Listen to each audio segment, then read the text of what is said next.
Good morning, good afternoon. And this is Monica Paolini from Senza Fili. And today I'm talking to Caroline Chan.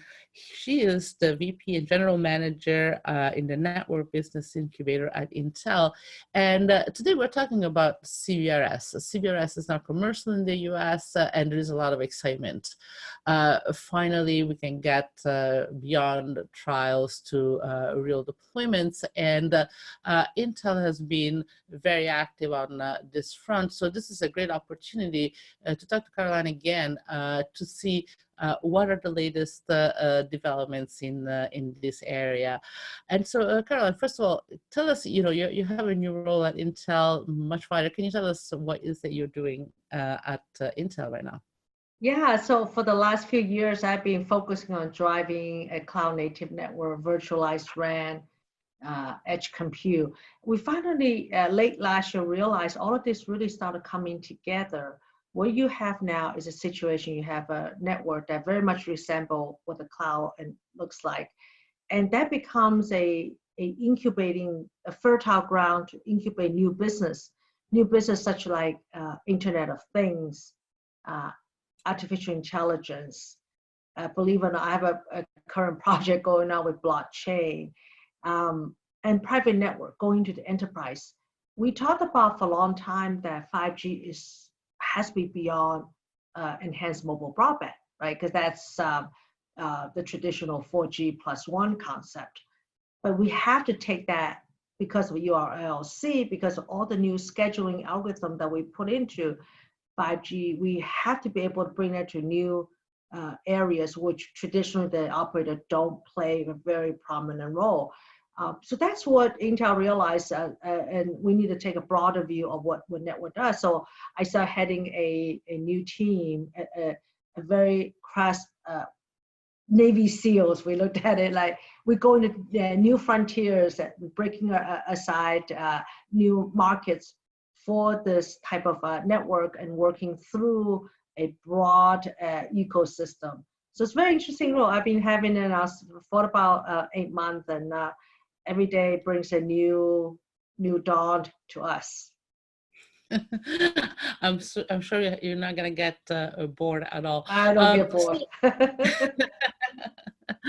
No, what you say is interesting because I think that this really relates very well to CBRS, and we're going to talk about CBRS specifically later. But the issue of the opportunity of the ecosystem is quite important because CBRS is an access technology, but clearly when we look at the enterprise needs more than access.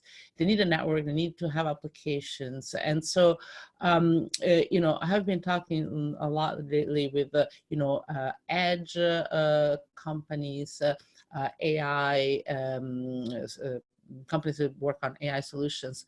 And all of this seems to you really need all of those ingredients to get really CBRS successful in terms of getting the enterprise on board, meaning you need more than access. Mm-hmm. What is it you're seeing in that sense? You talk to the enterprise all the time. What do you see there? So Monica, you're absolutely right. So when I go talk to typically the CIOs, they really looked at it. Access to them is really a tool. It's a mechanism. The end goal is about improving business results. It's about bringing business intelligence. Another word for artificial intelligence. How do I improve my operational efficiency? How do I reach a bigger audience? How do I solidify my current customer base? A couple of weeks ago, I was in London. I was attending a retail tech week. I partner with our vice president of our retail technology. We were talking with different top tier retailers in Europe. IKEA actually presented before us. And the gentleman from IKEA was talking about how they need to not just attracting more footfalls, but they really want to make sure that when you enter an IKEA store, you actually already been pre-educated of what IKEA portfolio is. Let's say if you look at a piece of furniture, they want you to be able to visualize what that looks like in your living room. So they provide all these technologies on their website today, on their mobile devices, through their applications, through the, driving a lot of innovative technology. So then you, let's say you like a couch, you don't go like, oh, I wonder if it looks good in my living room. Then you go home and measure the size and look at the fabric and the color match, and then you decide. Because by then, when the minute you left the store, they probably went losing the deal. So they want to provide all of that information to you while you're at the store, before you enter the store. So think about the connectivity is really just a means. What they want is understanding what you would like before you even enter the store, and while you're at the store, they want to augment your experience such that you make buying decisions right there. It was super interesting that he talked, and then we went on stage. We talked about AI and retail tech facilitated by 5G and edge compute. It was just, we didn't even rehearse. We're just like, oh, this is what you need. This is what we have. It just matched so perfectly. Monica, I could not, you and I know each other for a long time. When I start talking about virtualized the network, virtualized RAN, I think I share with you, I always looked at it like, this is not just for the sake of virtualizing RAN, because at the end of the day, it becomes a pricing discussion. If you don't bring in additional value through the network. That's why I feel like I'm in the second part of my journey now. Make it happen now. Make sure what you make it happen actually makes sense and brings value. Otherwise, it just becomes really a pricing war, and that's not good for anybody in the ecosystem. Absolutely, yeah. If sure you want to reduce costs, but that if you don't bring value, reducing costs is just a limited scope. And especially when you think about CBRS, that requires the enterprises to do something fundamentally different, well, for most of them, to get really wireless, to get their enterprise to be wireless for real, not just to give access to their tenants, and which is important, but it's only really the first step. You really need to think about latency. You need to have edge computing to like the IKEA applications. They need to have a lot of probably local processing. They need to have a lot of intelligence. So you have to get all of that together, and I think we are in a good position now to do that. So what is that Intel is doing in that respect? What is your contribution? Yeah, so we started with this cloud native concept. As some of you may have heard me talk about what we do in Rakuten in Japan. So we take a snapshot of that. But it really started from the same foundation, which is to make the assets much more cloud native, really practice the principle of what the cloud guys have already done for years, automating the network, make it run on a off-the-shelf servers, reduce the cost, reduce the complexity of operation. So we take that same reference design, hardware, as well as software stack, and work with our customers and partners, and to bring that into the CBRS. So actually recently we announced the acquisition of a company called Smart Edge. Smart Edge is a company that really focuses on the edge stack, running on a cellular network, as well as Wi-Fi and SD-WAN, that focusing on enterprise. So we acquired that company with the mindset that we will need to fortify the software. Like, I can't imagine you go into enterprise, the network has to be very simple. The network needs to be run, if I dare to say, like a Wi-Fi AP, make the access simple, make the operation and management of the network simple, but really focusing on the aspects that enterprise need: data acquisition, data security, and getting the data to and fro to the cloud, which they all have, hybrid, private, or public, but let that data be utilized by the CIO as easily as a Wi-Fi AP today. So we work with our customers, JMA Wireless and Rutgers and Cisco, all of the name brands that you've heard of. So one of the examples will be American Dream. It's a large entertainment retail complex that just opened up in New Jersey near the Giants Stadium. It actually was written up in New Wall Street Journal recently. How does that private network CBRS help transform the enterprise, which happened to be entertainment complex? How do they operate? It's very interesting. We just got started. I think the project will go on to 2022. I think it's an ongoing phase by phases. They will build out the entire, I think it was 60 acres of land. I think it's going to be such a learning experience for all of us participating in there. No, absolutely. It's a great case because they had the opportunity to start from scratch, and they've been looking at different options, and they have a network that has more than it's not just CBRS, but they look at CBRS as a very good technology for them. Can you tell us a little bit more about why did they choose CBRS, and how did you guys get it all set up? So we participated through our customers, in this case JMA Wireless, which is a very large venue provider, including the RF equipment. So they using our system called virtualized RAN and edge compute. We're going in together. So the idea that the American Dream really want to have is they want to have a private network that serve their tenants.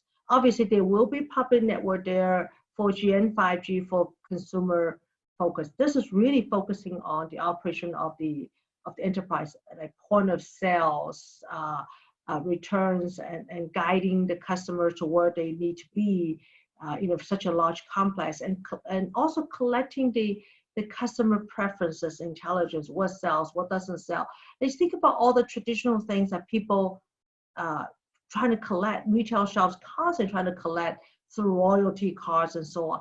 But having the private network gave the tool to the all the tenants, all the retail shops and entertainments and hotels there, the tools that they have to gather all the intelligence that they need and also run the operation very efficiently. I think this fact that CBRS serves with the enterprise mindset, start and end with enterprise, it changes, is a game changer for them. I think we definitely, this is one of the pioneer cases. Will be very interesting to see how they migrate, but it's not the only one. We have several others that we're working on. One of them is a sports venue, building out a private CBRS network for them to help improve the fan experience, to help improve the coaching experience. We now actually even different hospitalities. Hotels are very interested in looking at this. Airports, even national park. How do I using CBRS to connect all my different components in my network, in IT network, but really sort of integrate that with when the consumers come into my venue. How do I know who they are and how do I serve them better? I think CBRS as a potential, it's immense. The question is, will the ecosystem work together to harvest that potential? Mm-hmm. And you guys are working with many of these companies. So if you imagine, like, in a sports venue or a hospitality venue, clearly the venue wants to know and help the visitors. How do they do this? So how does that relate to the other infrastructure they already have there, for instance, Wi-Fi?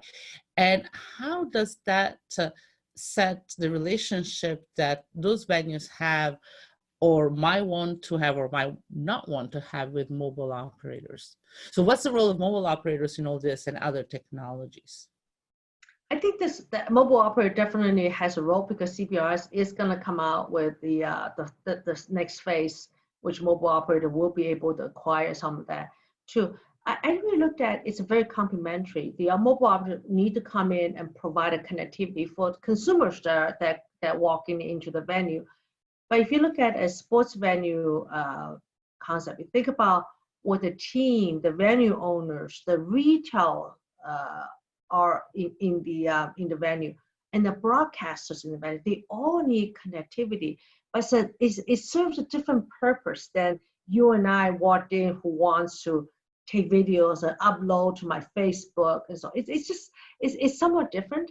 In the sports venue case, what we are looking at is how do I get instantaneous videos, 4K, 8K videos that give it to the coach staff. The coaching staff can using AI techniques. There are many programs out there now available. Intel actually work on some of these to help them coach the athletes better.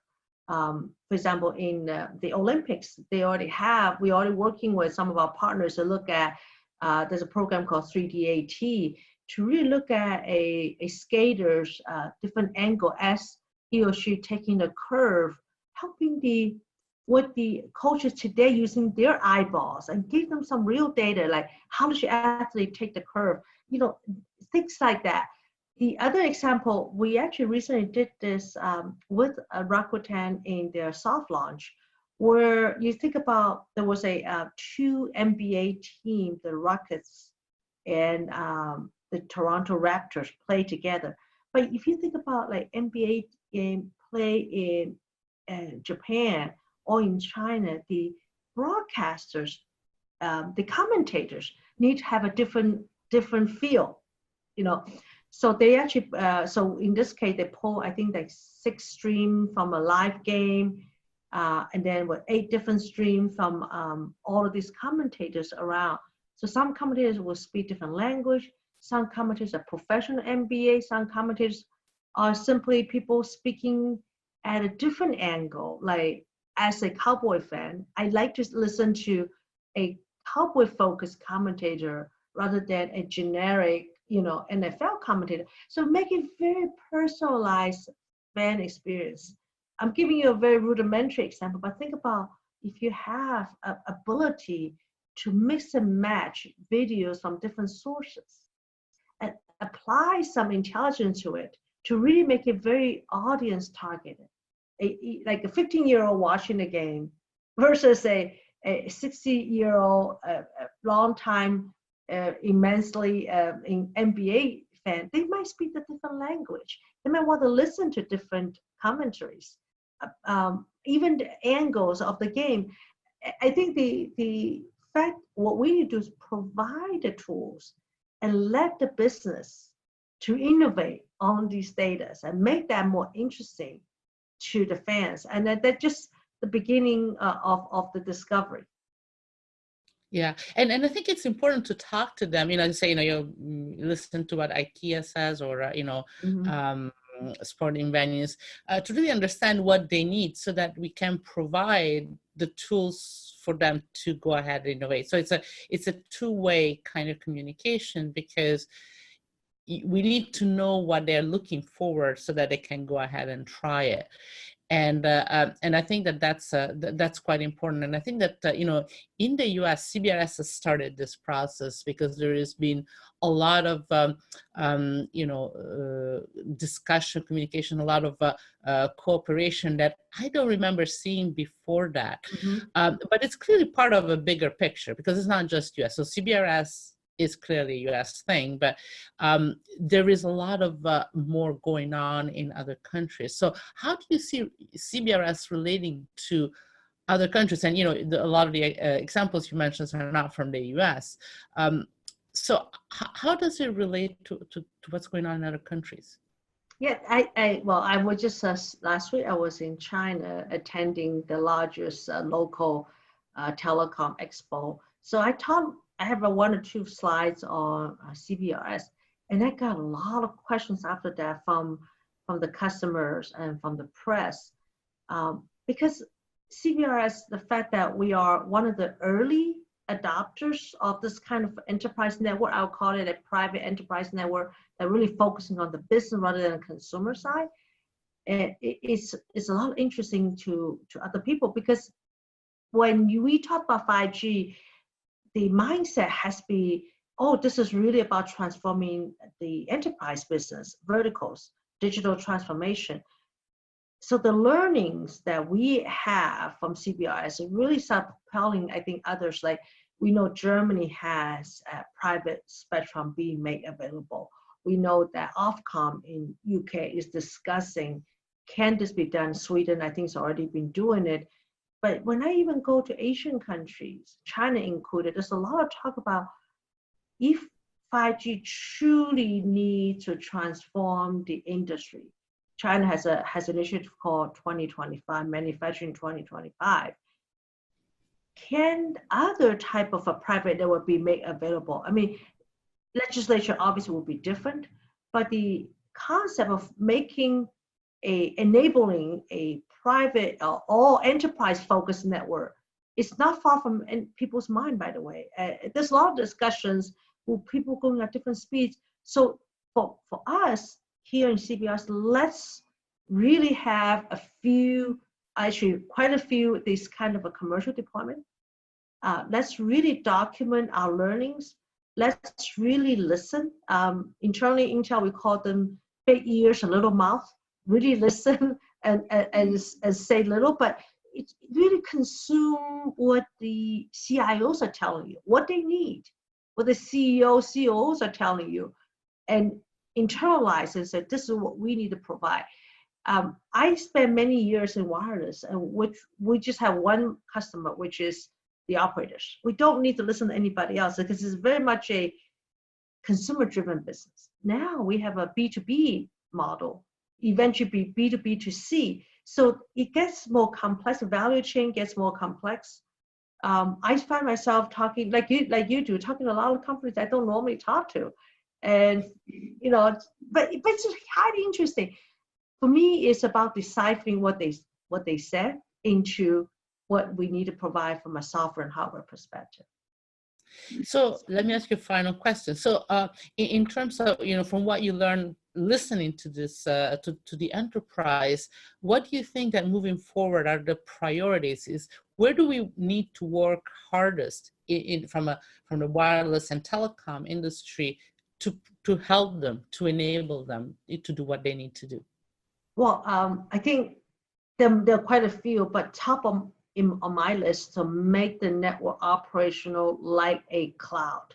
So access as service, infrastructure as service, platform as service, maybe even function as service. Think about what IT today does. If they need compute, they will go to Amazon, AWS, and they pay for what they need. They don't need to pay for everything. So if we can make the private network as operationally automated as possible, make it so simple, such a low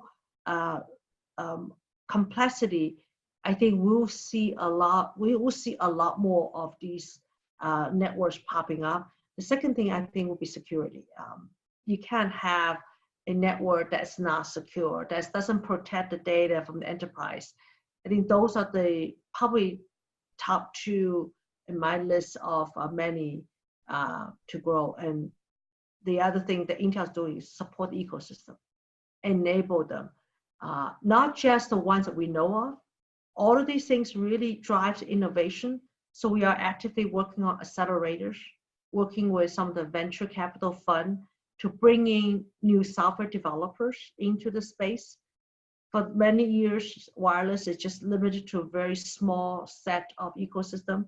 You and I have been in this business for a long time, so when you go to a trade show, you kind of see the same people over and over. We got to bring in new software developers into this. People to write for the cloud, write for enterprise. They need to write on CBRS, write for 5G networks. So that's probably my third goal. So those are the three that I'm focusing on for 2020. Absolutely. Well, Caroline, thanks so much. It's always great talking to you and to get a bigger perspective on things. And this conversation is part of a report on the CBRS launch, an update, and I hope you'll see it all. And thanks all for attending. And Caroline, thanks a lot for sharing your thoughts with us today. Thank you. Thank you.